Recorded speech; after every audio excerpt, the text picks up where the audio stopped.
அன்பு நண்பர்களுக்கு வணக்கம்.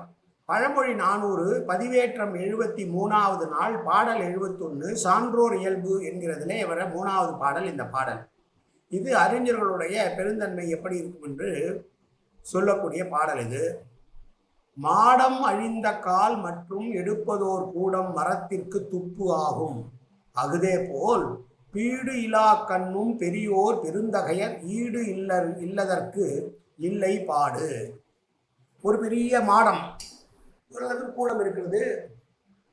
மரத்தூண்களோடு கட்டப்பட்ட அந்த மாடமானது விழுந்து விட்டது என்று வைத்துக் கொள்வோம். அது விழுந்தாலும் கூட அதில் உள்ள மர தூண்களும் மற்ற ஏனைய மர சாமான்களும் மீண்டும் ஒரு மாடம் கட்டுவதற்கு பயன்படும். அதுபோல செழுமையாக இருந்த நிலையிலிருந்து மாறி அறிஞரும் சான்றோரும் வறுமைக்கு ஆட்பட்டாலும் கூட தங்களுடைய பெருந்தன்மையான குணத்தை இழக்க மாட்டார்கள். அவர்கள் பிறருக்கு உதவுகளாகவே இருப்பார்கள் என்று சொல்லக்கூடிய பாடல் இந்த பாடல்.